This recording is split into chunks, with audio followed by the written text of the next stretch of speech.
Hi, this is Chris Haughey. Thank you for joining me on Create with Chris. Today's project is going to be so much fun. It's a little bit different than what my normal tutorials are, but I think you're absolutely going to love it. I incorporated the use of texture and snow. Oh, and definitely had to add some sparkle. So if you're ready to bring that magic of winter into your home, grab your brushes and let's get started.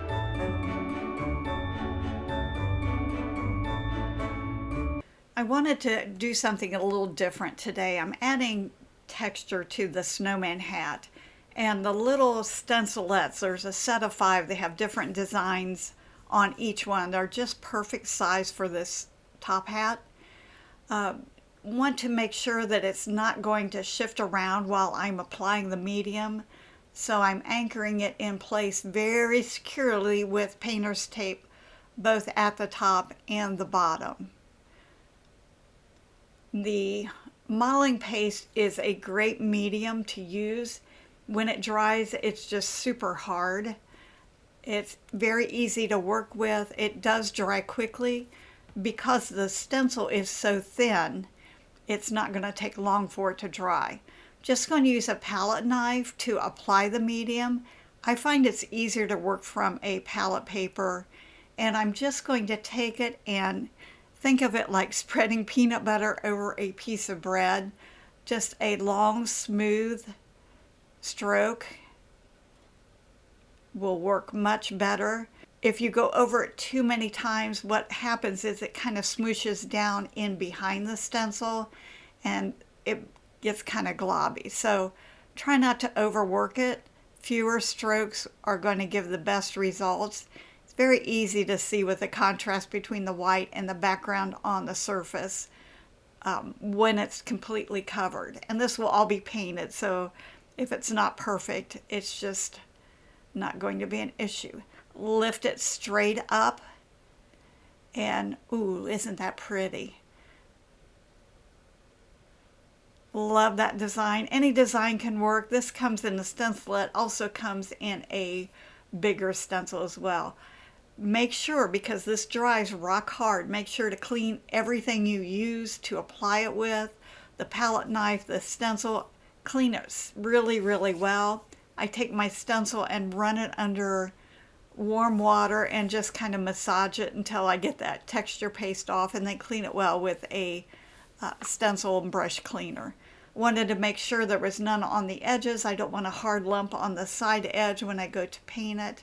Taking my heated tool, if you're not familiar, it's a great expedites drying time very quickly. It's very quiet.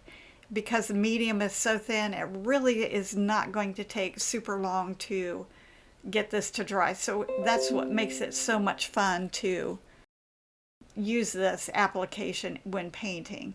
I thought it would be fun to add a little texture on the brim, and I didn't want to do the design. However, in retrospect, I think the design would have been pretty on the brim as well. So I'm just adding a little bit, kind of smearing it across, very light coat.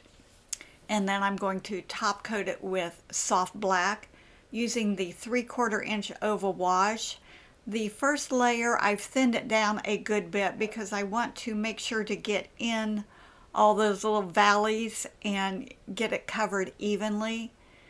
Go down past where the brim's going to attach, just in case you don't want any empty spaces when you get ready to glue that brim on.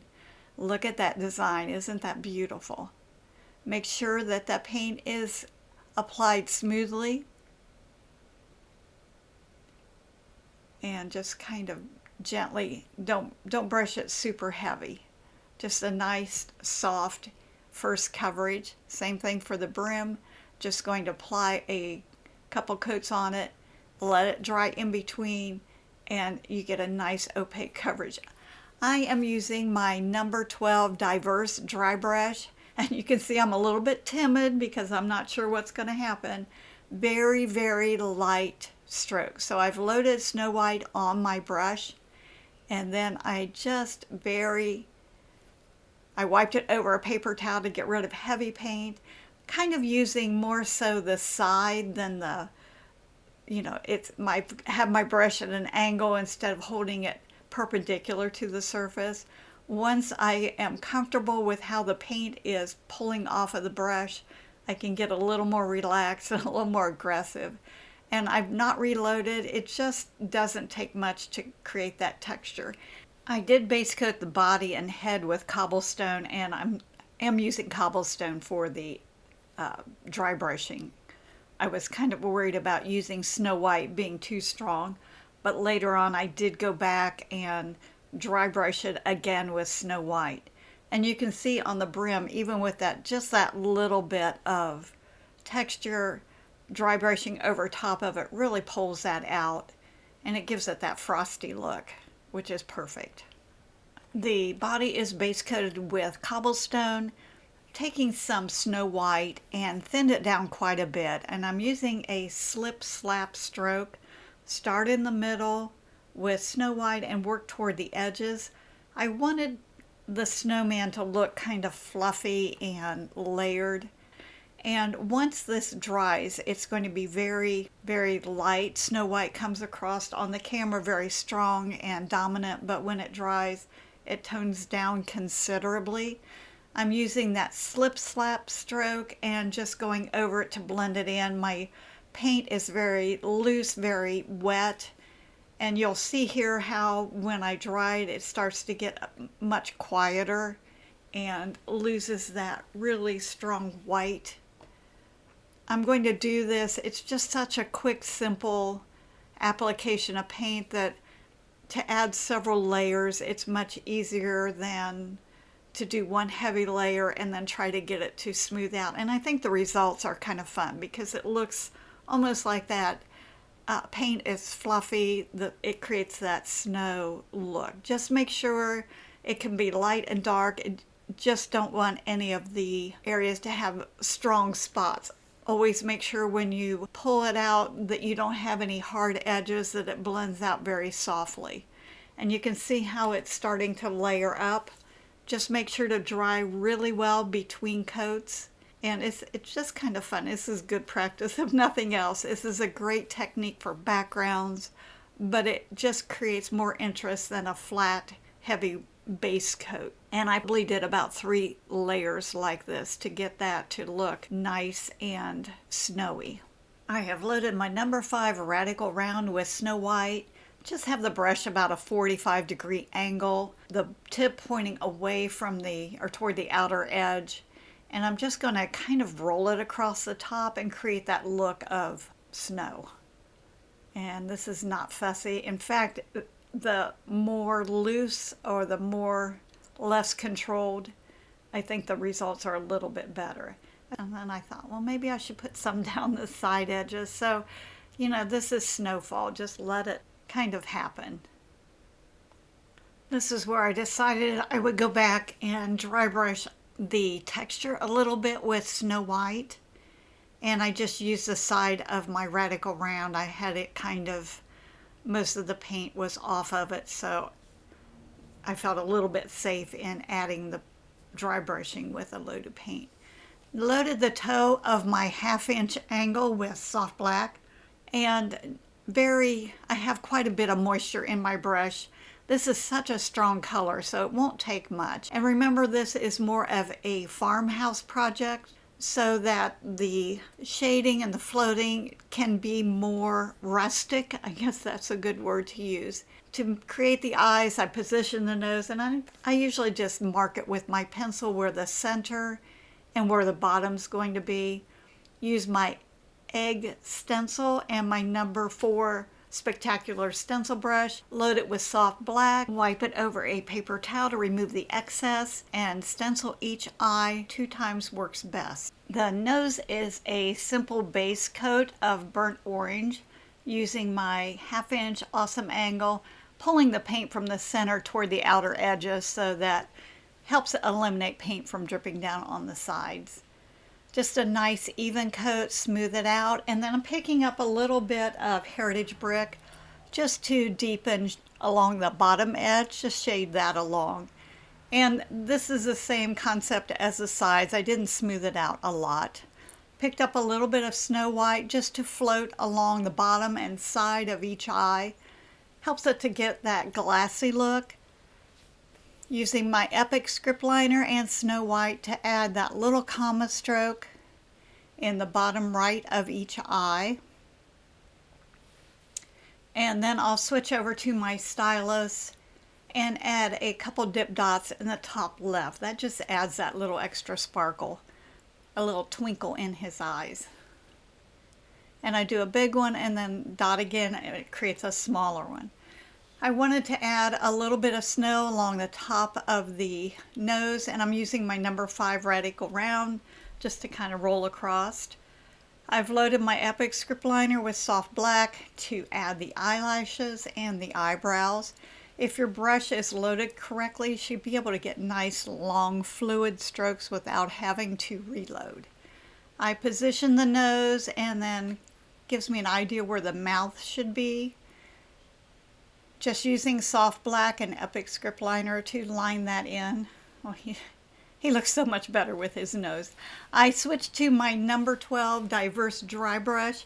I started out with Wild Berry to do the cheeks, but it was too pink. I wanted it to look rosy and frosty, so I switched over to Watermelon Slice. It just gives a little more.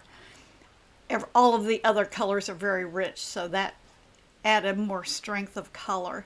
Using my number 5 radical round to just base coat the coals, and I like coal because they're uneven and irregular, so they can just be pretty much any shape. I wanted the eyes all of the facial features to really be settled into the face, so I'm just taking my 1/4 inch awesome angle, floating around the eyes with a little bit of soft black, thin soft black. If it's too heavy, it makes dark circles under his eyes and he looks really tired. So keep that thin, just a light float. But this is one of those steps that what a big difference a little bit of color makes. Just absolutely amazing what a difference this makes. And don't forget to go around those buttons. And I kept that float kind of irregular and a little bit choppy because the snow's fluffy, and I figured that the float would be just a little bit choppy and kind of sink into those different fluffs of snow. It gives it more of that effect. Just keep that outer edge kind of blended out so that it doesn't have a strong outer edge. Same concept that I used for the eyes. I'm going to float a little bit of soft white along the bottom and the right side. Just makes the coals look a little bit shiny. And then I load my Epic script liner with Snow White, and I just kind of hit and skip a little bit of a highlight on the buttons. Again, that coal is kind of faceted and has different areas, so it's all okay. Using my splatter brush with thinned Snow White to splatter snow over the snowman, I put all the pieces in place, probably about 8 inches from the surface. Love the splatter brush. I can kind of hone in and get it exactly where I want it. But I decided to move the nose so that I could distribute the splatters a little more evenly across the snowman's head. I did not want it in his eyes, so I just tore a little piece of paper towel and kind of covered his eyes up so they wouldn't have snow in them. And I thought it was easier to do the nose separately as well. Make sure to keep that puddle of white that you splatter with nice and fluid. The thinner the paint, the bigger the splatters. The drier the paint, it'll look more like powder. After I splattered it on the snowman, it didn't show up really well, so I just took my stylus to add some heavier little dip dots of snow just to reinforce that snowy, blustery effect. And I think, it just kind of fills it up and makes it look a little more frosty. This is such a fun, playful piece. In real time, it probably took me about an hour with the dry time out. the video was shortened up quite a bit. Using my palette knife just to pat on some snow text. It's going to give a little more dimension on that snow along the top. I wasn't too fussy when I applied it. Found out you can't, it's so much easier if it's applied this direction instead of holding it the other way. And I'm just tapping it on, kind of patting it a little bit, and it creates that real nice kind of fluffy. If you pat it down too smooth, it gets kind of flat. So I just tap it to keep it fluffy. While it's still wet, immediately I sprinkle it with glamour dust. I love glamour dust. It just adds that beautiful sprinkle. I have a piece of tracing paper that I put below my pieces that I use glamour dust on. And I'll show you what I do with that at the end. It just is a great way to add the twinkle and conserve on your paint or on your product as well. I wanted to put it on the top of the nose, but it was kind of getting blotchy, so I wanted to make sure that that top edge kind of coordinated with the front. Again, I use that paper as a backdrop for my glamour dust. Just kind of tapping that on and letting it slide on. It's like the others. If you just let it happen, it looks a little bit better than if you mess with it too much. On the snowflakes, I have a hard time painting them, so I'm using my finger. Your finger is no different than a brush. If it's overloaded, it's going to drip down the side. Just have a light layer of paint on my finger and gently touch it to disperse the paint over the snowflake. If it's a light touch, it will never drip down the sides. It's a super easy way to paint something that has little tiny fragile edges. And while it's still wet, I'm going to coat it with the glamour dust. I'm using Aleene's tacky glue. It's kind of painful to watch me glue, so I figured out it's easier for me just to get a palette knife and scoop it in the glue bottle and apply it that way. I found some pieces of greenery. I have a candle ring and I just took it apart. So I'm just adding pieces of greenery on the brim. Kind of just wanted to add a little cluster. And the greenery had some different types of branches on it, not just all the same. There was some cedar and some pine and had the little clusters of berries. I'm using hot glue for this so I get more of a quick tack.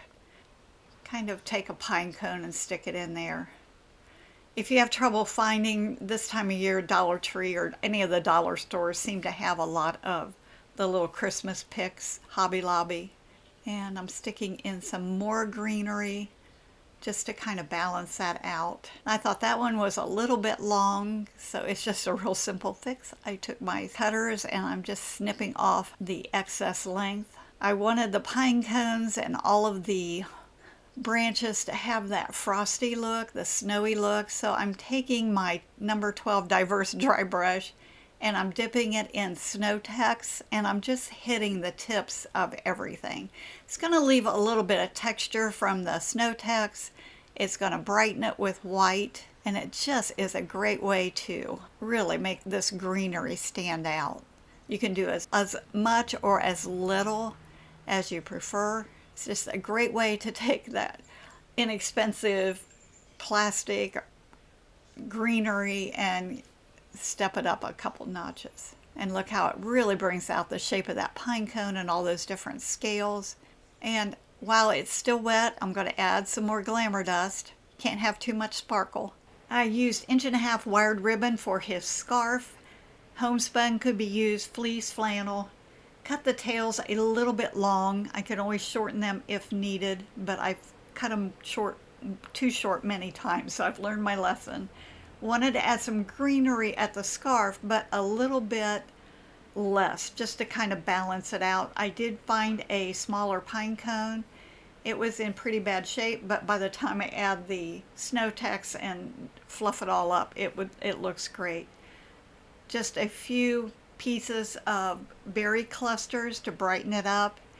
The snowflake I painted earlier was too big, so I found a smaller one. Just gonna paint it white, get some glamour dust on it. The smaller snowflake turned out to be the perfect size. Then I'll just do the same thing that I did on the brim, is add the decorative snow. Just kind of brush the ends and the tips of the pine cone and the berries and the pine branches. While it's still wet, I'll sprinkle it well with glamour dust. I've used the same piece of paper for all my glamour dust, and now I'll just fold it in half and funnel all of the excess glamour dust back into the bottle. It just really economizes on the glamour dust. I've had the same bottle for years. Well, that wraps up Farmhouse Frosty Friend. I hope it brings as much joy and festive spirit into your home as it did for me while I was creating it. These would make wonderful gifts. They'd be great for craft shows. And don't forget to make one for yourself. They can easily be created in about an hour and a half. I think he is irresistible. All of the supplies I used are listed below. I'm also offering a free step-by-step downloadable pattern with a traceable.